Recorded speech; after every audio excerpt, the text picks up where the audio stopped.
தேவைகளை பூர்த்தி செய்யும் தேன் சொரியும் மூன்று தமிழ் குமராவும் கோவிலாகும். தினம் தேடி வரும் பக்தர்களின் தெளிவான முதிர்ந்த மனம் முருகாவும் மயிலுமாகும்.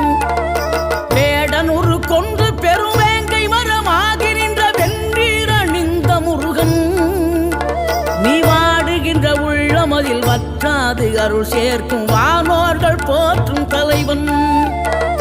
நீரெடுத்த மேனியுடன் ஆறிடத்தில் பேரெடுத்து நினைவெல்லாம் இனிக்கின்றவன், நீ ஓரெழுத்து ஆயுதமாய் ஒளிகின்ற வேலெடுத்து உறுதுணையாய் வருகின்றவன், எனக்கு உறுதுணையாய் வருகின்ற